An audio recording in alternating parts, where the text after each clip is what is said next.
Make dental care free. Make all healthcare free. Make all healthcare free. Fuck insurance companies. Fuck insurance companies. But don't be a scab. Don't be a fucking scab. Support the strikers. Damn fucking right. Union. Welcome to a very special holiday video with a solo voiceover from Leon. We are a bit strapped for time these holidays as Velvet and I are rewiring the entire top floor of our house. All by ourselves. With a little tiny help from our friend Lavender, but for the most part all by ourselves. Here I am being fed cables. Velvet is in the attic feeding me these cables as I shove my arm elbow deep into the wall to grab them. Velvet has been living in our attic for basically 3 weeks straight, doing so much work to get our house rewired in as quick of a time as possible. Here he is making his ascent, as he has done many a times. And yes, since our house is not wired, he does not have access to his computer to edit our videos, so here I am doing the whole thing on a phone. We decided to just bang out a quick video in a weekend, a nice holiday themed video, and we originally we had an idea to, mutilate Santa Claus and make a political message about workers and CEOs and all this stuff, and the Starbucks union members went on strike. And Romaine and I used to be members of the union, and we used to work at Starbucks, and so we thought, hey, perfect timing. We're gonna have fun, make this cute little Santa skeleton art installation in one weekend, and just kind of vent about our time at Starbucks and tell you what it was like for us being union members at Starbucks and why you support the striking Starbucks workers. Here he is, naked. Romaine just started to make the decorations, and here is sweet little Nosy, who needs his winter haircut. So during this time where I have no time, I'm also gradually giving him a haircut. Poor guy. Enjoy! You know what you should be doing? Supporting Starbucks strikers. Don't buy coffee. Don't buy Starbucks. It does make a difference if you are buying just one. Mm-hmm. It does make a difference. Don't be a scab. Also, coffee just tastes better when it's union made. It really does.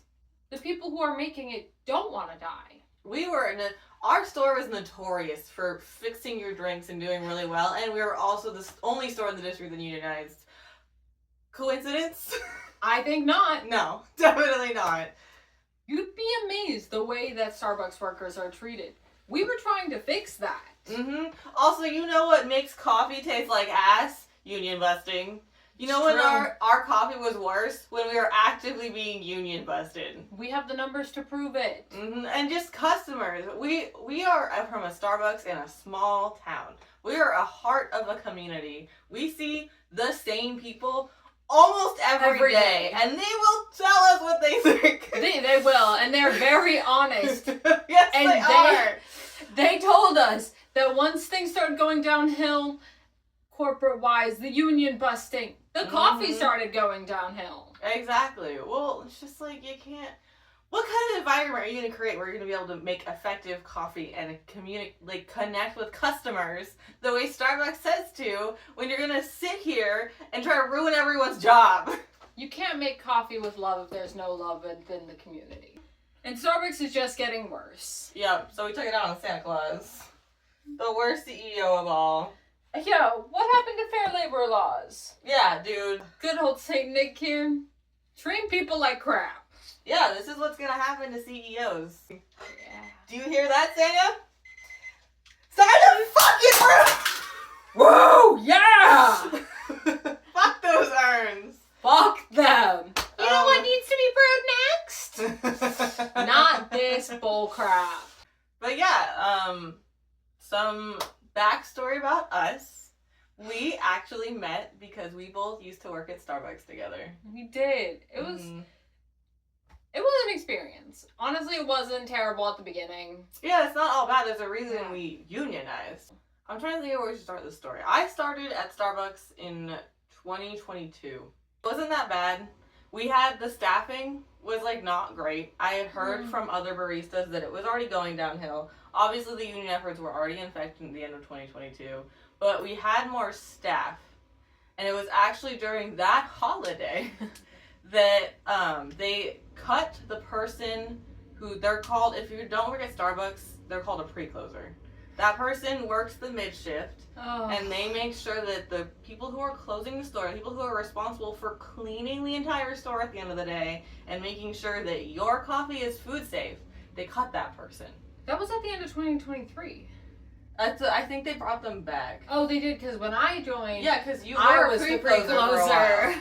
Because so they cut it during the holidays, and then I remember, because I left for 6 months and lived in DC for 6 months. I remember them talking about that when I got there. They're like, we haven't had a pre-closer in so long. Yeah. It's so weird. Yeah, when did you get there? April of 2023. Yeah. And so, they cut that during that holiday. That's when we started dealing with things called two-partner plays.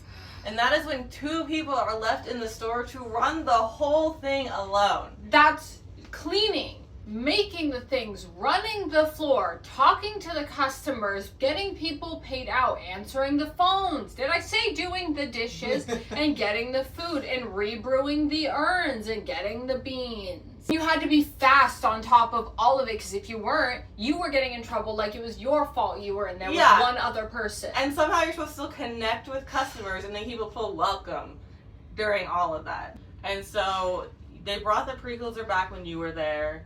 I got back from DC and started working again in the end of July. I was very lucky the manager set it up so that I could leave and come back because my husband was on rotation in DC. And so I came back. That's when we finally met. Yeah. You were the pre-closer. I was back to be a closer again. I remember seeing her and I was like, she's so fashionable. This is so crazy. I wear the same pair of pants every day. No, I remember too, I think the first time we met was Clean Play. And for those of you, again, who don't work at Starbucks, who don't know what Clean Play is, this is something we do every Sunday. It's after the store is closed. It's when we do those really deep cleaning tasks to make the store run efficiently during the week. It's amazing that we had that, but it was not set up well. No, it was not fairly divided. Yeah, and so this one here would show up right as the store was closing. The store was closed because you close for 45 minutes and then Clean Play starts. And so I'd be closing. This one would come sit on the counters and make drinks and just talk to us. Listen, I was keeping them entertained. What about me? What would they have done? Their job? Yeah, and then we were talking a bit and you left me a little green apron card and you called me stylish and funny and I was like, okay. Aw, okay, I'll be friends with her. Yeah. Yeah, and our friendship just grew from there. Man. Those Clean Plays, I did every Clean Play. Yeah, you were there every week. I did Wednesdays and Sundays. Because I closed every Sunday and it was every one you were there. It was insane. It was so much work. And then they cut us down from one Clean Play, or from 2 Clean Plays to 1 Clean Play. Mm-hmm. And I don't know if you've ever been behind the counter of a fast food place. Not something that can be cleaned in 2 hours, even when it's maintained. That's something that's so frustrating about the two-partner plays, too. It's obviously, it's going to affect you coming through Starbucks. Not only are your wait times extra long, not only are you dealing with stressed out baristas who aren't there to connect with you, but it's disgusting. It is we have people, not to be spilling industry secrets, allegedly, but people would come and service our store. They'd redo the caulking on the sinks. They would clean pipes. They would clean floors. They would get into our vents or our lights. Our store was considered one of the cleanest ones. Mm-hmm. Starbucks that are understaffed and overworked and not given proper time to clean are growing mold. Yeah. Have infestations. The amount of different bugs we had through there. The amount of things that were found in rags. It's not even just that, too. Obviously that's disgusting. No one wants that. But the other thing, it's such a day-to-day issue. When there is 2 of us running around doing everything, our hands are not getting washed. Trash is stacking up to the point that it is overflowing onto the ground and we are walking through it. When I am getting that trash out of the way, I am not washing my hands before I turn back to make a drink, which is absolutely disgusting. It's terrible. And it's not something I would have said while I was working there, but it happened all the time because you don't have time. Things would spill onto the floors. Milk, coffee grounds, caramels. The floors smelled like the sewer. And that was when we would try and clean them twice a day. There was one time we pulled those, like, anti-shock mats, the, like, I forgot what they're called. I'm getting worked up about I those know! mats. I pulled them off, and it smelled so bad that I ran to the back and threw up. It was, and that wasn't like a one-time thing. That was constant. And we would pull ice bins out. I pulled them out one time, and clearly they had been not cleaned in a very long time. They were growing algae and mold. And these are on the ice bins. We had our ice bins shut down multiple times because they were so moldy, and we'd have to there's usually a big one where we do most people's drinks and a tiny one where the secondary barista pulls from, and we are all pulling from that tiny one because the big one would get so nasty and moldy. Yeah, there were a lot of issues. The understaffing was the main one. It was rough. That's what led us to unionize. Yeah. It was also just, there's this really horrible dynamic that Starbucks sets up where unless you work in a location where everyone's working every shift, they very much pit the opening crew against the closing crew. And it's as easy as it is to become a clique within stores, when your managers are trying to, like, make it worse, make you into those cliques and blame each other for it, it makes it so much harder. And then you have even higher ups. You have your district managers who are coming in and telling you you're all doing it wrong, so it must be the other day part's problem. If it's going wrong for you, turn around and blame them and tell them that they need to be helping you. So it started with closing crew because, like we said, they eliminated that person in the middle of the day that would set up everything. They would get the task going while the other 3 people who were working could keep the drinks going and make sure that they could connect customers and, like, keep it a good Starbucks experience. Literally all it took was that one person to make such a huge improvement. One person staffed for 4 or 5 hours. They told us we didn't deserve the help. Yeah, and so Starbucks does this ass backwards thing where you have to, with an understaffed crew, you have to hit metrics to earn the labor. And many baristas will tell you they've hit metrics and earned labor and didn't get that labor because you can do it without it, so why would we need to give it to you? When we were doing our union things, I had a meeting with our manager and the district manager because I needed them to tell me exactly why I had to run a floor with 1, maybe 2 if I was lucky, other people, and why that was fair to my baristas. I was a supervisor. That's why I'm saying my baristas. I had baristas. She was.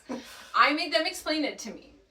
And what they said, they showed me the spreadsheets, the numbers, was we had to hit within a certain number of customers and cars and drinks produced to earn it. And if we could hit it successfully multiple days in a row, we would match that labor in the following week when they would redo. Then they told me that once we had hit that and we were able to hold it for multiple days, it proved we did not need to have the extra body because we could hit sales numbers that balanced out.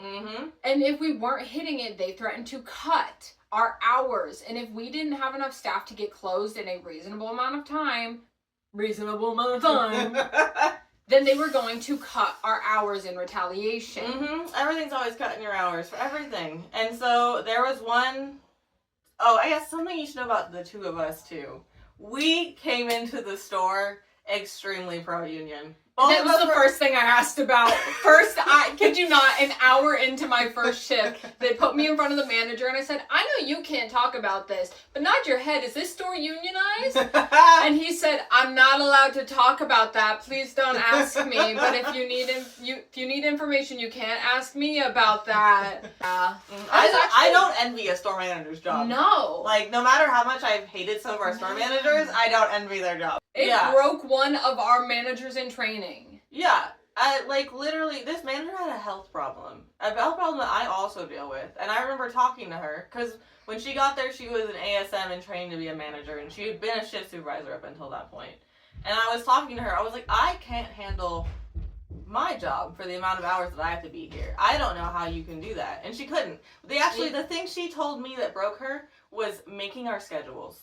Because she said it put her in such a terrible position where she felt like she was always going to be hurting someone. And she couldn't take that. And I could see that by the way they set up our schedules. she would break down in tears at work when she couldn't help us, or when she was being told that she had to schedule something a certain way, and we would tell her that it's not feasible, we can't do it.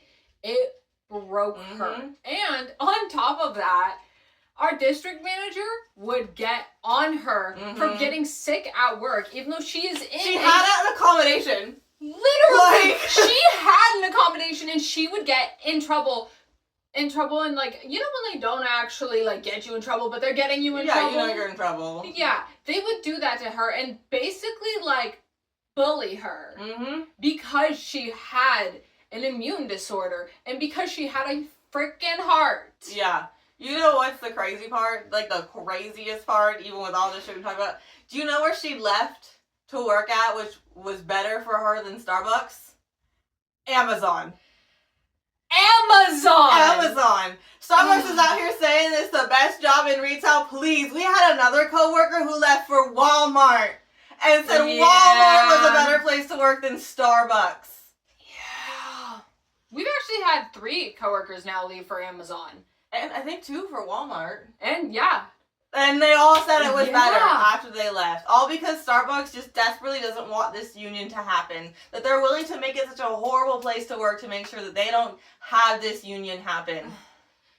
Yeah, and so we were struggling with all of that. Also, on top of that, this has nothing to do with unionizing. They took out the they, them pins and the non-binary pins and the gender fluid pins that they would provide to baristas for the little pronoun things. They took away all of everything that wasn't cis. They took it out. So we had been dealing with all of that. There was one night, we're both pro-union. I've actually organized with union drives in the past. There was one night, we were closing. It was me, a shift supervisor and another barista. That's the closing crew. It's usually 1 shift supervisor, 2 baristas. And it was a hellish day. It was non-stop. We didn't have a pre-closer at this point. I don't remember if there was a 2-partner play that day or not, but it didn't matter because we had a constant onslaught of cars coming until 30 minutes before we closed. And so our job as closers is to pull apart all the equipment and clean it while we're doing all of the other stuff with a much smaller crew than they have in the morning.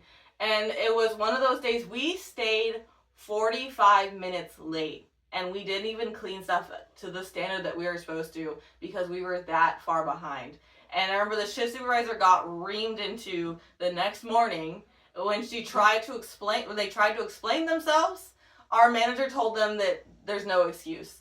And so it was the same crew the next day. And they came back and told me what happened. And they were mad. And the other coworker, who's the one who left for Walmart, was also mad. And they started talking about we should unionize. And when they said that to me, I was like, baby, if you're serious, let's do this. I will get the ball rolling. I will figure out what we have to unionize this place. I will reach out tonight. And I did. I drove and I stopped at Safeway on the way home. And I emailed them in the parking lot. And so we got fired up. They reached back out to me the next day. We started organizing. And within 2 months, we had voted to unionize unanimously as a store. And for a while, we were kicking ass. We did really good. The manager we unionized under, she quit. She was friends with several of the shift supervisors. She was basically just like, I want to go be a stay-at-home mom. I don't want to deal with this union stuff. Like, which we support you. Yeah, exactly. Like, that was completely valid. I don't envy the role of a store manager. That sounds absolutely horrible. They asked me if I wanted to, and I said, no. The position that Starbucks puts all store managers in is absolutely horrible. It is. It really is. It strips away the humanity. You can't be a person and still be a store manager. So, shit really hit the fan when they hired our new store manager. This is when the union busting truly began. You can sit here and argue that it wasn't union busting. Oh, she was wildly incompetent, so you never knew. You never knew where the incompetence ended and the union busted starting, you know? She was the most effective union busting tactic I've ever seen, and I hate that. Yeah, we both came in extremely pro-union, and we got pushed out. Neither of us work at Starbucks anymore. Working under that woman, it literally broke me. And so she comes in, and she was a store manager for various Gaps in Washington during the 90s. which is such a different ball game than coffee, let alone coffee during the 2020s. Literally, this is decades later. Coffee has changed so much, but Starbucks has changed so much. We're not a retail store. I worked in retail for years.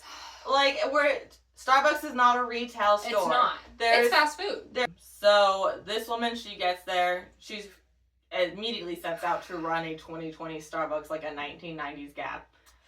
So there's the issues there. And then our district manager gave her, not only were we short-staffed during the day, we were short-staffed like as a store. We were asking for like 4 or 5 more baristas to make sure that the store could run effectively. People who were part-time could work the hours they needed. People who were full-time could work the hours they needed. And we could have proper coverage during the day. They could have someone, because the other thing we were having issues with is everyone was so overworked that if anyone called out, no one was going to come in to cover them. There's no way to find coverage. So, like, not only were we being scheduled for 2 partner plays, we were being left in 2 partner plays on a regular basis because we were all being burnt out at such a rapid rate. And so we wanted, like I said, 4 or 5 more people. And so the district manager tells her she can hire 10 more people. And for reference, we had 16 people. So we wanted roughly 20 people in our store. We thought that would be the sweet spot. And we go to 26. Just the logistics alone, that none of us were going to get our hours anymore, was already hard enough. And then she didn't train anyone. So. Lovely Leon here was a barista trainer. Did great. But then was told, hey, you don't get 2 weeks to train. You get 2 days. You get 2 days. You get 2 shifts where you will both also have to support the floor. You don't get training hours. You don't get to be off to the side training someone. That's just not going to happen. You have 2 days to teach someone everything they need to know about coffee, about Starbucks, about standards, about cleaning. On top of being the other closer. On top of being the other closer. Oh. Gotta clean the whole store. Yeah, and did I mention that bonus you're supposed to get if they stay? You're not going to get it. Even if they stay. But they won't, because we're going to stress them out. And even after that, so obviously being as pro-union as I am, it was not hard for me to get those new hires on the side of the union. Oh, yeah. So she said, you're not going to train anymore, period. Yeah. We're going to train to other people to train people and give them the exact same deal that I got. So they would never train people. Being trained is watching an iPad training. Yeah. And then they were thrown on the floor. And not only that, they would make them juggle more than one partner. More than one. They're called green beans when you're a new hire at Starbucks. Yeah. They would have 2 or even sometimes 3 green beans that they are juggling during 2 shifts to teach you everything you have to learn about Starbucks. Which is unacceptable. It is hard enough to teach one person. Teaching 3 people who are all going to learn at different paces and have different questions and who all need to be able to get hands-on practice, as one single person trying to teach that, it's nearly impossible. It was impossible. I'm like, there's already so many drinks. Anyone who's worked at Starbucks post TikTok knows how much more that complicates everything. That makes it so much harder. And your secret menu isn't a secret menu to it's a secret to me. Literally, I don't know what it is. You're the only one in the know. What do you mean Rapunzel Crunch? That. What's a Rapunzel Crunch? I'm not on TikTok. What's the Shrek swirl? I don't know. I didn't know we had a Shrek drink. But as a supervisor, when the training got cut, in one of the meetings, as a supervisor, I asked what we were supposed to do when my green beans had questions and I'm supporting my floor. And it is not fair to my baristas to have to train these new people. And she said, well, it's your job to train. I said, no, it's not. It is my job to support and help. It is not my job to train. They should have gotten the training, and then I can answer questions that they may have. But they should have had enough training to get their legs under them. It's not even just that, like,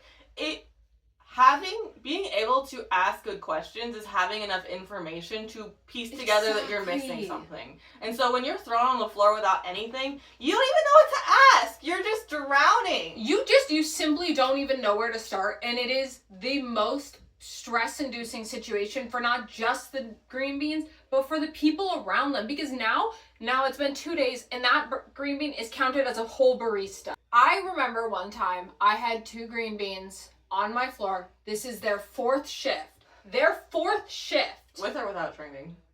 with training, Okay, yeah. with training, and their trainer had gone home sick on the second day of training. Mm-hmm. So they got one day of that. training. I remember that. I had only these 2 green beans to close the entire store with. Like, I told them I wasn't mad at them. I told them, I was like, I am truly pissed, and it is so not at you. Mm-hmm. And we tried to keep that mentality for a while, but like everyone's not as pro-union as us. They don't see it that way, and everyone was so graded down. We were actually very effective for a while. We were. So after we were dealing with the store manager and all this growth, we managed to still get basically all the new hires on board with the union, because we were fighting for genuinely good shit. Not only that, when Starbucks came out with their like ass 1% raise economic offer, when they came out and said that we'd already come to a lot of good agreements in that contract and they thought this would be good enough, they weren't wrong about the first part of the contract. We have won a lot of great things in the first part of the contract that are not economic. It's true. And so when you're able to tell the baristas we're doing stuff like that, they're like, hell yeah, that would fix a lot of the issues that we already noticed are happening. Literally. And so after that, our store manager, like we said, was so wildly incompetent. One of the big things about Starbucks, especially in a small town, as we have mentioned before, we are a pillar of the community. We are. We are one of the only third spaces in our community. The fact that they decided that wasn't enough. They don't want us to be that third space. This isn't a safe space for people who want to sit and talk, or kids who are walking home to be in the building. But I got yelled at for that one. Sure you did. The first day I worked with our store manager, I was working drive. She was right there next to me. I was trying to tell her the regulars that she was interacting with so she could know them, because she was going to see their face. They are a staple of working at that store. We loved talking to them. We wanted her to be a part of that. And she just blatantly ignored me the whole time. She would just disappear off the floor for periods of time. No one would be able to find her. She wouldn't tell people. So we were closers. And for a while, I was also an opener. And then there's this thing called peak when you're working Starbucks. That is like around 7 or 9 in the morning. Everyone's going to work. They're going to drop off their kids at school. They're doing all that stuff you do in the morning. That is when the store is actually staffed efficiently. Only time of day. It is only those 2 hours. So the store is like staffed efficiently, but you also have to run that floor efficiently. People are they're in their stations, they're locked in, they're not moving from them unless they're told to. Like, you're literally told, do not move from your station. And so she would be in a space station and she would just walk off, disappear. No one would know where she was. We had our 17-year-old coworker. She was telling people where to go because she was experienced enough to know, and no one else was going to do it. And so, obviously, morning crew is very frustrated by this. We're all frustrated by what's happening. The store is becoming disgusting because she's staffing us even more horribly. She's like giving us extra staffing, but no one knows what they're doing. And so the old hires are frustrated, the new hires are frustrated, and so we started organizing marches on the boss. Just need to pause real quick to add some important context. The reason we started organizing the marches on the boss is because they literally tried to change our store hours, which is a violation of our union rights. It's called the right to no unilateral change. And so a lot of the issues we've been discussing, we were trying to actively solve bargaining our contract, but this was an issue that was directly impacting our store that we were like fired up about. And that's why we got organized around it, because we were like, there's already a lot of good solutions coming in the contract, but this is affecting us right now in our store. It's not right. We have demands around it that need to be fixed. And so that's how we were able to get organized. And we got everyone except like 1 or 2 people to march on the boss. We got people who closed to show up at 8 a.m. so we could not only march on our store manager, we figured out when the district manager was going to be in, and we marched on her too. And she ran out. She literally ran out. Like, everyone, it was such a satisfying moment because, again, a lot of people are actively learning about the union. Our union history is batshit horrible in this country. No one knows any of the history, even though it's such a strong... It shaped so many of our laws and protections in this country. This country. Without them, you would have and you would be nothing. And so that's one of the biggest challenges organizing a Starbucks is when you say, hey, what do you think about unionizing? They go, what's a union? And so people are actively learning about unionizing, and like this March on the Boss, that can be scary for people. We read the statements. We were the ones who were like, these are our demands. We need them filled. This is how to do it. But after everyone watched the district manager run out scared, that was so emboldening for us as a store. That really was like our peak as a union.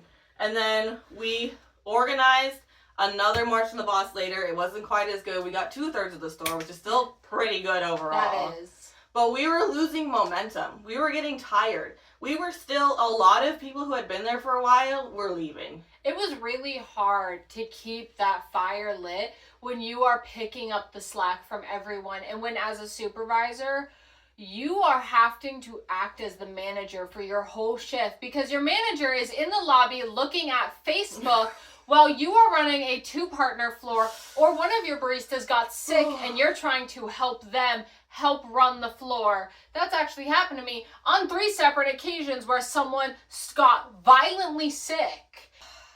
Also, on top of that, because older people, like more tenured partners, are filtering out, and these untrained people are now the middle people, and now we're getting even more new people. The tension and like the rage on the floor. Oh, it got bad. It got really bad. You could feel it when you'd walk in. And so at this point, the new hires are like, they're feeling rather alienated. People who've been there, the tenured partners, their patience is wearing thin. We are trying to do our best to, like, we know it's not the new hires' fault that everything's going bad, but we are so worn down and angry and struggling that, like, that's not coming through. I think another thing that really, really showed for our store, and it at first drove a huge wedge in between our store and between different like day parts. It drove a huge wedge. Mm-hmm. But what eventually I think really helped people understand just how badly we needed that union was I had to close with one partner who had never closed before. We did get to close our lobby, but it was stayed so busy. We stayed for 2 hours after closing time. I guess technically an hour and a half. We didn't get a single closing task done. Not one. We didn't clean the store. The store had bags of garbage in it, piled up with sinks, had milk in them, and this was after us cleaning for an hour and a half after we had closed the store. And there was coffee on the floor, and we didn't get a chance to clean any of it because if we didn't get out, we would have lost our jobs for taking so long. Mm-hmm. And that really drove home for a lot of people when I would tell them that, and they would ask us what happened, and then they'd be like, why didn't you get support? And I would tell them they wouldn't let us have any baristas come in. And for a lot of people I talked to was like, oh, we do need the union. We need protections against that because that's not okay. Yeah. And then I was also going to say, since we've hired so many new people, we haven't really touched on how that's affecting hours. Like, obviously, we've said that we've all lost significant hours, but one of the things Starbucks loves to tout as, like, why they're the best retail job out there is because they have really good benefits. And the thing is, they do. That's one of the reasons I was there for. Now, none of us are earning 20 hours a week to maintain those benefits. Benefits are only good if you get to use them. It doesn't. Your benefits could give someone $1 million every week if they earned it. But if they can't earn it, it means nothing. And so our store lost so much steam. We lost people left and right. We were able to keep up the momentum for a little while, even if we weren't doing things like marches on the boss and stuff like that. We had the momentum. We did. We were one of those stores that voted unanimously to strike at the end of 2024. And it's because the contract, I was our bargaining delegate. I was the one who was sitting there bargaining with Starbucks, not directly. I don't know how much I can say about this because legally the stuff around union in the U.S. is such backwards bullshit that like anything could harm the union. But I think I can say how we were set up. So we were gaining on 500 stores at that point. And so every store nominates one delegate. I was the delegate for our store. And so we had teams of roughly, I think it was like 100 baristas who would fly to bargain directly at the table with Starbucks. These people would meet with the lawyers. They would draft things like stuff for the contract around scheduling, stuff for the contract around time off, stuff on the contract around like union rights we're going to have. Like, so much goes into a contract with a company like that. And so we had teams of people who had specific either economic or non-economic issues they were going to directly bargain at the table with their suite of people from Starbucks on the other end. And then the rest of us, the rest of like roughly 300 to 400 of us, we were remote bargaining delegates.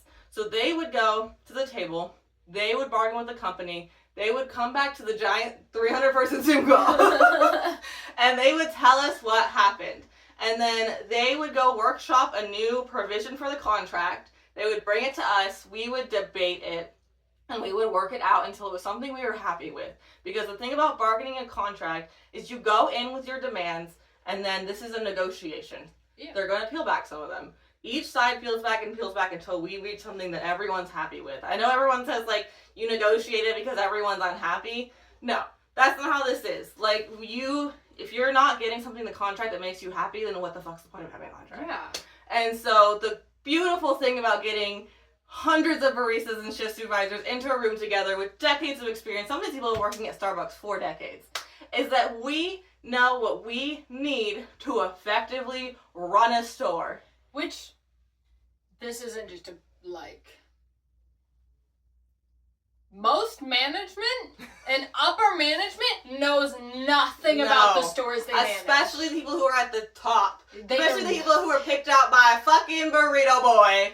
Keep your burritos out of my coffee. You ruined Chipotle. You're ruining Starbucks. It's hilarious.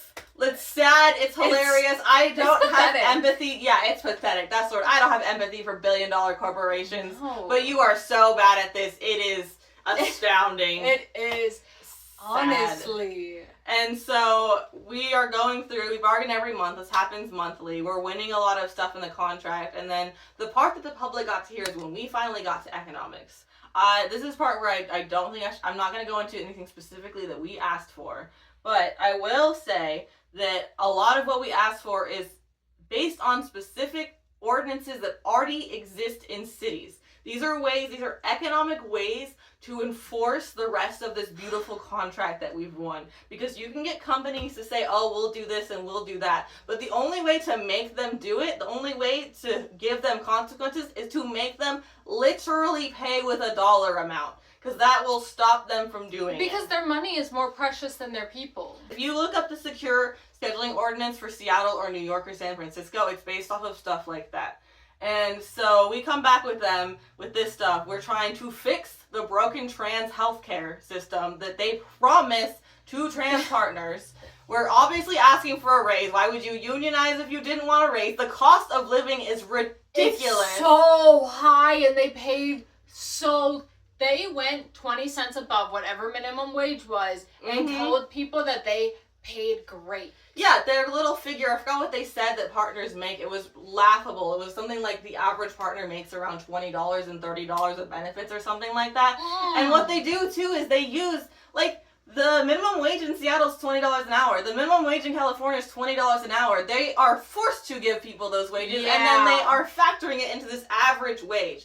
And the $30 includes the great benefits that I was talking about. But the thing is, guess what? I can't pay rent with my health insurance. Literally. I can't eat free schooling. My pets, my kids can't be fed. Exactly. You know, people in the union had children, had disabled partners that they were supporting. And so we had all of these issues that we had brought, and that's when they came back and they brought those 1 and then 1.5% raises that the public finally got to hear about. And that's when we went on strike during the holidays. We did the rolling strike. It was sick. Our store showed up and showed out. The community, our area is a union area. We are. Like, union strong. Mm-hmm. Like, they came out in support. We love our unions. We do. Our union is doing great things. Support your Starbucks union. And if you're going to complain, if you are ever going to complain about how your fast food tastes or how your coffee tastes or how long your wait was, you better first go out and support your union. Otherwise, you have no room to That's complain. what we were fighting for. We obviously, We our hate it union as was much for as you us do. as employees was number one, but number two was the customers. Like I said, we're the only third place in our community. I don't want people waiting in the drive-thru for 15 minutes. That's ludicrous. We want you to have a good experience. That's part of why we loved our jobs, because we wanted you to love what we did. Fast food needs a union. We need protections in our workplace for trans people. That is such a huge issue as a trans person, is having a workplace that you can count on to continue to be your workplace, that you can be safe at. And as someone who falls under the trans umbrella, the way that upper management immediately likes you significantly less and shows it the minute you are queer or the minute you are trans is insane, and that is not okay, and there is no reason that upper management should discriminate based on your gender identity. And so the strike was last year, led up to Christmas Eve. That is the busiest time as a Starbucks barista is during the holidays. We are both very thankful to not be working there during the holidays right now. First year of not doing that in so long. Yeah, in years. And that trauma is still there. I was also I was in retail for years before I got to Starbucks. Like, the holiday trauma is there. People are having a hard time during the holidays. I don't blame them, but they take it out on the service workers. I can't hear like fast food ads that are holiday themed anymore. I can't do it. I literally get anxiety. Just the red cup ad. Oh, I started having a panic attack in the car. I had people throwing things, and my management told me to move faster. Yeah, and so we turn out for this Christmas Eve strike. We actually, in the Pacific Northwest, I think it was Oregon and Washington, we had 100% of unionized stores striking that day.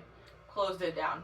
But the thing that really broke a lot of us, in our store in particular, is that we couldn't continue that momentum because of that time of year. January is the slowest time to be a Starbucks barista. People got their New Year's resolutions. They're trying to cut back on sugar and caffeine and be healthy and stuff, so they don't come into Starbucks. Plus, they just spent all that money on the holidays. Who has the money for a $7 drink after that? We were not in a position to have enough leverage until the holiday season this year to go on the indefinite strike that baristas are on currently. Yeah. Our store lost a lot of momentum. We became what is known in the union as a cold store. That is a store where we are technically unionized, or they are technically unionized because we are not there anymore. Yeah. But they don't know it. They don't function as a unionized store. The workers are not banding together and fighting for this kind of stuff. They don't know what's going on because there's not a person at that store. Especially because where we live in Washington State is so isolated from Seattle and the rest of the state. It is. It really is. And so, like, they either gotta drive a couple hours around the Puget Sound to get to us, or they gotta catch a fucking ferry. Like, we're not in a serviceable area for the majority of people who are in this union in the state. So, we lost our steam. We were both experiencing horrible health problems from everything was happening. It was so bad. Was about to lose my benefits, so I ended up leaving. Went to work in Seattle for a while. That was also horrible. Don't get me started on my job right now. This is why you need unions, because jobs just suck, and we are the ones who know how to run our workplaces, not these fucking CEOs. At the end of the day, it's just that simple. That's why we need unions. They see their bank account in a spreadsheet. They don't see people. Eventually, you left. Another really militant organizer got fired. There's a whole new group of people. Like, I think almost everyone who was there when we were there is gone. I have spoken to several people about our store. Our store is no longer considered one of the good ones in our city. Yeah. In our county. We were the in the county over. Like, even if our numbers weren't the highest, we were the good one. We had a reputation. Like, we were friendly, we made good drinks, we were a good place to hang out and go. Like, the coffee, as she said repeatedly, is not great, it's not quality. It's the people who make the coffee good. Mm-hmm. And not stupid fucking bear cups. We were freaking amazing at our job. I could make drinks that people would come back and specifically request I make for them. Mm-hmm. Do you know how... I remember that. I had someone tell me that their wife wanted a drink, and he would not accept that anyone else in the store made it but me. Yeah. Which, shout out to you, love you, and your wife. Hope the chemo's going good. Things we know about our customers. Literally, like, you don't get to know that anymore. Like, I know when people are sick. I know what's going on in their life. I know when their kids going to college. I found out someone was pregnant before their partner did because I saw her on such a regular basis. And she told me, and she was like, I'm so excited to go tell them. I was like, oh, this is amazing. Like, I'm so happy I got to be a part of that. Mm-hmm. In the same vein as that one, in the same month that I found out about that news from a customer, I had our new union busting manager yell at me for having a conversation that went on for more than 30 seconds with a customer. Remember when you guys all started getting smiley faces and cats on your cups and like have a great day? Yeah, first of all, that's bull. It's not genuine. The people are now so stressed it doesn't mean anything. would love to write a genuine cute message. Yes. We actually had baristas who would sit there and do that on their own. We used to decorate cups because when we had a break, things were clean. We'd decorate, we'd draw, we would get cups fun. ready. And it's nice to make someone's day. You never know what someone's day they're having. I know that when Yeah. I'm having a bad day, I like a little treat. And like I want to be, we all want to be that for people. We do. But we not care. this artificial bullshit. This artificial bullshit that's making our jobs harder. But no, remember, it's just as important that the smiley face is on there, that the espresso is in their coffee. But you better get that drink made in 45 seconds. No, the whole interaction has to be over in 45 That's seconds. true. You have 15. Get it done. Again, you can make the whole interaction go by in 45 seconds if the store is staffed and everyone's working efficiently, but you need when is training that happening? and staffing and cleaning and good management. And good a manager management. who knows how to run a Starbucks. You need to upsell this. You need to upsell that. They don't want that. They've been getting the same coffee for the last 3 years I've been here. Yeah, and she would literally ruin the customer experience trying to sell people like She was sandwiches. mean to our customers too. She would always try to push this thing where you know when you get to the box to order your drink and they're like, welcome to Starbucks, what can I get for you? She would try to get us to push like food right there. She'd be like, welcome to Starbucks, can I get you a croissant this morning? As if anyone wants that. No one wants that. People would literally snap at us for doing stuff like that. They hated it so. We got such horrific feedback on that. It was actually so funny. It was within a day that we started getting negative reviews, negative feedback. I had people calling the store asking to speak to the supervisor because there was some annoying lady yelling at me to get this grilled cheese at the speaker box. I don't want it. I'm allergic to cheese. I know, ma'am. I can't stop her. I've been trying. I remember I got told that I needed to offer people food. I wouldn't do it. I asked somebody if they wanted a food, and then I went, oh, sorry, we're out of that. Do you want that? Oh, sorry, we're out of that. Do you want, oh, sorry, we're out of that. And that's another issue Starbucks is having. This is something that I'm pretty sure a lot of businesses are having issues with since COVID hit. Yeah. Is that, like, they will not send you products. They won't. Or they'll send you the wrong store's products. Uh-huh. Like, we had issues too because she was so wildly incompetent she would just order wrong. But before... Who doesn't need 60 gallons of non-fat? But we would also just, like, last holiday, when we decided to unionize... No, we was shortly after holiday. We like, literally weren't getting the holiday syrups. Yeah. People would come through and they'd be like, can I get a caramel brulee? No, sorry, we're out. Well, okay, can I get a cookie? A sugar cookie? No, sorry, we're out. Well, you gotta have pumpkin, right? No, sorry, we're out. They also are notorious for making a specific number of things to send to stores, knowing full well that they've advertised it being there for the season, and that in years before it has sold so well, and then they blame us for not having it. They love scarcity marketing at Starbucks. Just look at all of that bear cup shit that just happened. Which is such bull. Like, that cup, I'm sorry, that cup is ugly. It looks cheap ugly. As fuck. I don't know. Go get a jar of honey and just... It looks like that. It looks cheap. It but does. Because it wasn't at every store. The stores that did get them got 6. And you know who has to deal with those angry customers who are reacting to scarcity marketing? Baristas at 5 in the morning, dude. Like, Also, you can get a lot of the cups they make, you can get elsewhere or from smaller businesses that are better quality, and those bear cups are sold at the dollar store. those bear cups are so cheap looking at it. I kid you not, I They're not got cute. one for someone's present last year at the dollar store. They have had them for years. Starbucks not at the dollar store. At the dollar store.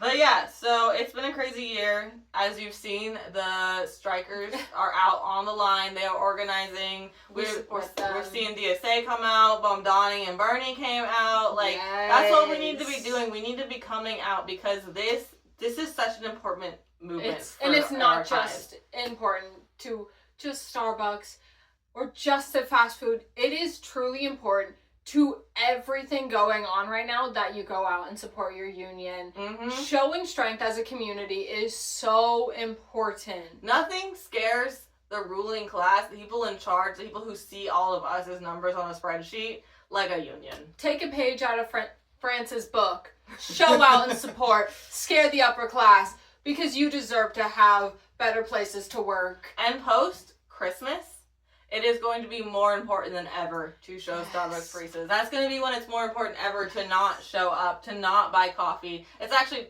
flip that. It's really important right now to not buy coffee. Do not buy the coffee. I For promise our you. Christmas numbers. I promise you, if you just don't get that coffee you get once a week, if you go somewhere else. Also, it is really easy to make all of the drinks at home. There are recipes on the internet and they are really good. You need a little more sugar than you think and a little more ice than you think. It's worth it to make it at home. Yeah, there are lots of ways to get around it. I don't know. We're from Washington, so obviously we have really strong coffee culture here. We really do. My parents live in a town that's just a strip, and there is 5 coffee shops, including There 3 are Starbucks. 16 within 15 minutes of us. Yeah, like that's just how it is in Washington. Yeah. I can't speak for other places like the Midwest and stuff, but if you Yeah. have them around you, either go to a different one, support a local small business, or make the coffee at home because it's really that simple just to support striking workers. That is number 1. Yeah, that's number 1 because anyone can do that. Yeah. Number 2, if you can, show up to a picket. Do it. Even if you just drive by and show your support honking. Yeah, it's that's so better than motivating to get nothing. honked at or like shoving your arm out your window, like makes anything. a difference. But the longer you show up, being in person, that really helps really people. does. Not only that, if you talk to the baristas on the line, you can figure out exactly what they need. Yeah. Because another great thing you can bring is food. It's Food. very helpful because it gets cold, especially this time of year. It is cold. Stop by, bring them something to drink, you know? Yeah, and not only that, like, they are getting paid a minuscule amount from the strike fund. Because Yeah. the other unions are showing up to support. Because the unions know how important it is for this union to win everything. It's so important. And so they have very minimal strike funds. I think any of us I've lived where I wasn't making enough to live, it goes to your bills first. Yeah. You can't pay bills on a credit card. I live with my mother. So food is extremely important. That makes it so they can make those really hard to make financial decisions if you can show up with food. And again, if you show up and support the line, you can ask people specifically what they need. Because some of us have autoimmune disorders that give us dietary problems. Like, I can't eat gluten. If someone shows up with a giant pack of ramen, I'm going hungry. And like that's a lot of people at Starbucks have disabilities and issues like that. And so like It's true. you have no idea how morale boosting it is, like she said, just to get honked at, to get told your support, or especially for you to show up on the line even for 10 to 15 minutes. Yeah. And if you don't agree with unions and you don't want to show up, don't be the dick who flips them off. Yeah. Or yells at them. Or in some places, drives into them. Yeah. Don't be that person because that's really SHITTY. Also, the more numbers you have on the line, the less people are willing to do stuff like that. That's true. Because even if you're not violent, you're there to show up to support workers, but it scares them to see that many people together. There are strength in numbers. And again, listen to France. It's time for a revolution, people. Unionize. Support your local unions. Get active in your workplace. And then the other third great thing to do is a lot of local organizations and the local unions, like for Seattle or the Pacific Northwest or Kentucky, they have little GoFundMes. So you can support and send money so they can keep eating and keep working the line. And that one's going to be way more important when January hits and the sales go down. And the strikers are going to have less leverage at that point. And so we are going to include as many of those in our description to make it as easy for you as it can to go donate to strikers. And remember, anything makes a difference. Do what you can. We just need to show up and support each other. That's what's most important during these times. Like, we can have fun and make little art installations and do fun shit like this all we want, but what matters most is that we're actually in our communities making the impact that these Starbucks workers are trying to make. It's important that they see you supporting us. Yeah. Those are the most important ways to support striking Starbucks workers. And supporting a union, like especially one that is spread across our country, it is a huge show of force. And that also affects things higher up, things politically, things that affect the big scheme of everything in our country. It may just seem like, oh, your coffee is unionizing, that's not great, that doesn't mean anything, I'll just ignore it. No, it's bigger than that. It's bigger than just one or two people. It affects so much. These are people's lives, their jobs, and it is more than that. It is now our entire country. And a union in an industry makes it a lot easier for the rest of that industry to unionize. Yeah. Starbucks is more than just coffee. It's fast food. We all know that. It's drive-through. You want in and out. You're getting your food and your coffee. They themselves have leaned away from the third space. And even at this new back to Starbucks plan the Burrito Boys pushing, it's not creating a third space that people can actually spend their time in. They don't want you there anymore. And fast food is some of the largest employers in this fucking country. Again, it doesn't take a lot to support them. A show of force can just be showing up and standing out there with them for a little while, honking, donating some money, donating following food. on Twitter. There's tons Instagram. There's tons of Instagrams for your local Starbucks union. You don't have to, if you can't be there in person, just show up online. Like, signal boost everything that they're posting. Like, comment. Just get it so that as many eyes as possible can get onto it. And people who do have the means to do things like send money or show up can.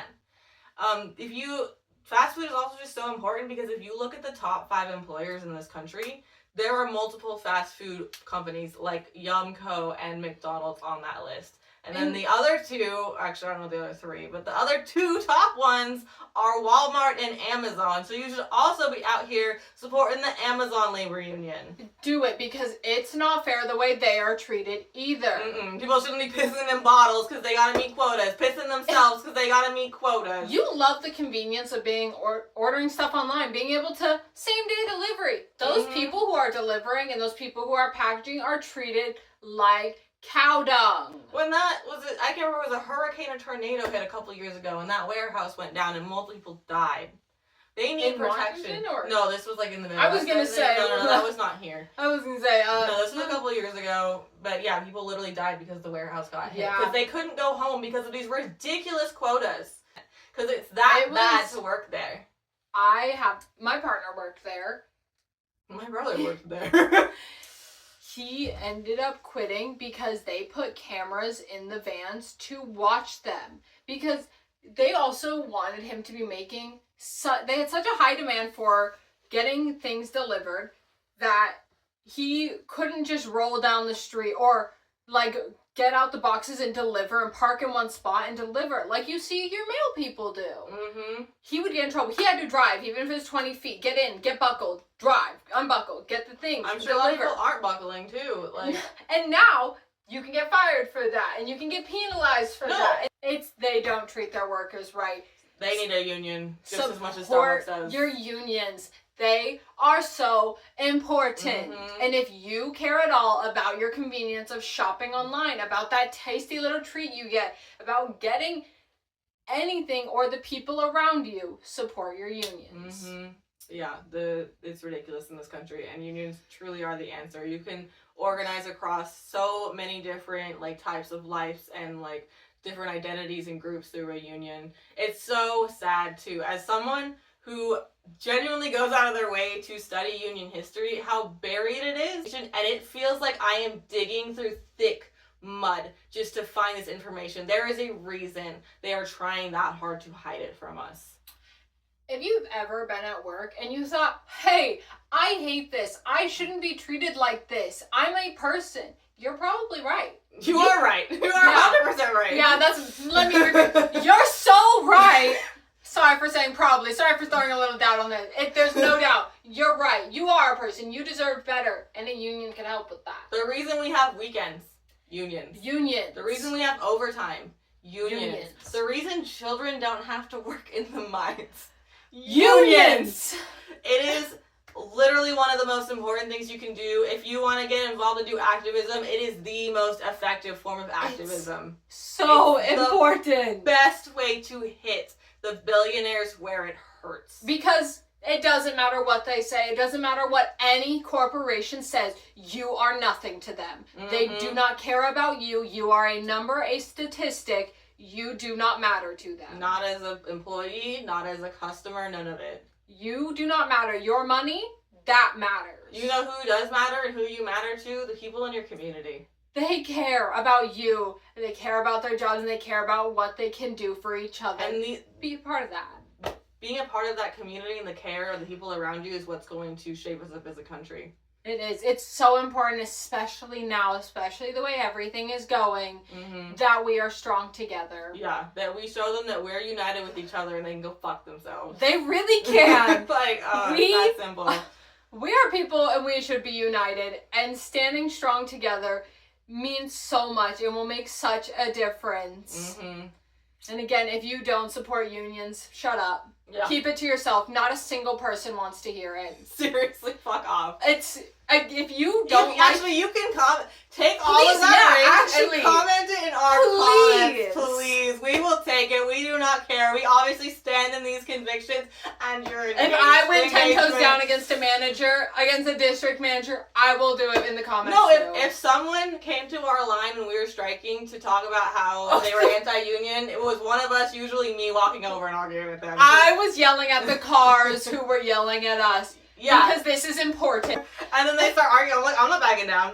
I'm not backing down. I believe in this shit. I've been an activist on the ground for over a decade. Try me. Literally. Also, if you don't support unions, please sit there and ask yourself, do you actually not support unions and what they stand for? Or have you been trained to be afraid of standing together? Not only that, are you so hell-bent on screwing over someone else that you're willing to screw over yourself? Yeah. If you can't stand behind other people, do it for yourself. Go help your union for yourself. If you being selfish is helping other people, then we're going to be all for it. Yeah, but exactly. I have talked with a lot of older people about unions, and a lot of those people taught their kids to be afraid of unions because they were taught to be afraid of unions. And if you're afraid, learn. Information is the cure to fear. Question why the billionaires who run the healthcare companies and the fast food companies and the shipping companies and all that shit, think about why they want us afraid of them. Literally. Why they don't want us knowing anything. Think about why it is that when they're afraid, things get better for us. Think about that, because if they will only do things for us when they're afraid, something is wrong. And they should be afraid. If that is what it takes, then good. They should be afraid. This is the actual way we're going to make things better. I know we focus on voting and all that stuff, and I'm not going to say it's not important, but what we do on the ground and what we do in our communities and how we organize in our workplaces is always going to be the number one importance. Also, if you've ever been to the emergency room and you had a nurse taking care of you, guess what happened to them? Guess what helped them? The nurse strike. Yeah. That's the reason you have someone to help take care of you. The nurses union. They have a great union in a lot of places. And if that didn't happen, what would you be doing in that hospital? You wouldn't be getting seen. You'd be waiting. You'd be suffering. Because unions help people. It doesn't just help workers.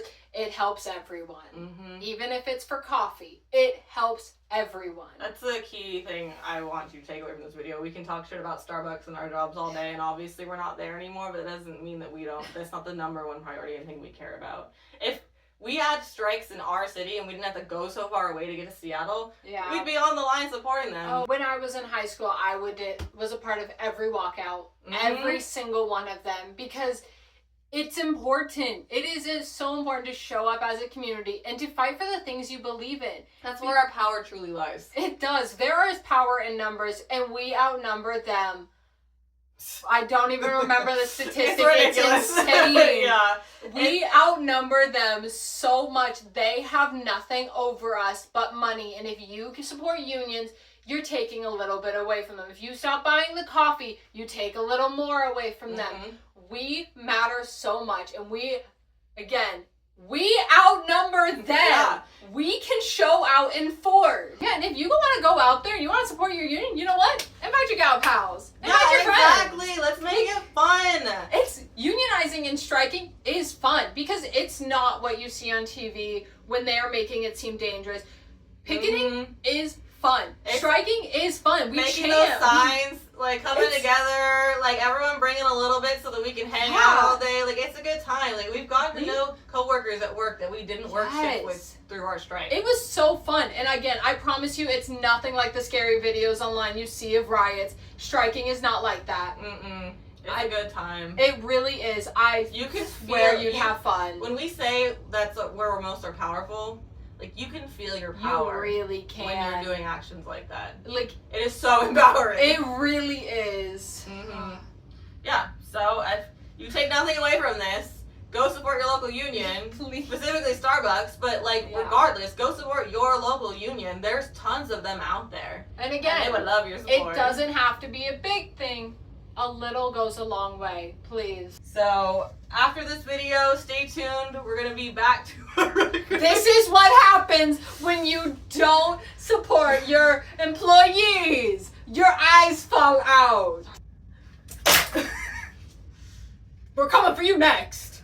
But tune in for the next year where we'll be doing a ton of fun crafts. We have a video planned for every month. And we're bound to get political here and there, like, listen to us. I was trying to go. The dog's enjoying it, are you? So, I don't know if she said this. I wasn't paying attention. If we didn't say it before, like and subscribe. Comment if you have strong opinions, whether or not it's about unions, it's about holidays. Put it in the comments. Yeah, we hate the holidays. If you want to complain in our comments, go for it. If you like them too, I don't know. I don't know what you'd say because we're being pretty hateful. We are, We respect you. We do. We understand that it's a magical time for a lot of people, especially children. We may be getting very aggressive and energetic about this, but also remember we did work customer service for years. We're good at talking to people who don't agree with us. Yeah, but my eyes are so big they see the truth in everything. Our comment section is a safe space. Get it out. I'll argue with you all day long. I don't care. That's not true. I might not. I got a job and things to do. I'm rewiring a house. We're rewiring a house ourselves. I ain't got time, but if you do, please listen. Start an argument with each other in the comments. Yeah. This is important stuff. Honestly, we're being really silly and flippant about this, but this is important stuff, and that dialogue is important. Yeah. I'd rather you be having that dialogue with people in your actual community. Yes. That's actually where it's most effective, but if you want to in our comment But this section, is a good start. Why not? Yeah. If it's what's gonna, help you get out there and support your union, do it. Yeah, and so, as much as we hate the holidays, we do genuinely wish you happy holidays, safe holidays. Us here at GarbagePyleStyle are a safe place for you guys, but we want to be a fun place. So going forward, we have tons of fun crafts planned for the next year. Less violence in this video. Things might get thrown a lot less. Yeah. I will complain about taping things again. Oh, so many complaints, but in the best way possible. We're excited for all the projects we have planned and all the ways we're going to grow over this next year. We appreciate those of you who tune in and those of you who have subscribed and liked our videos. Thank you. Thank you so much. We're growing. Such a fun experience for us, and we are having such a good time, and we hope that you are having a good time with us. And that being said, if you want to support us even more, we do have our Instagram. We do have a TikTok. If you want to find them, they're all under the same name. Yep, all GarbagePyleStyle. Pyle with a Y. Yeah. Like I said, we are doing a Met Gala video in May. The theme is the human body. Can you guess what we're gonna do with it? If you don't think we're getting political, you are dead wrong. You are so wrong. So yeah, tune in. It's gonna be a fun year ahead of us after we get through this crazy holidays and We my have so Velvet much and I planned. get through rewiring this house. Yeah. It's gonna be a good time, and thank you for watching our videos. And yeah, We love you. Thank you for being here with us. please stay safe and warm, Please. and we hope that you are able to have a happy holidays if you can. Yes. Happy holidays. Bye. See you in January. See you next year.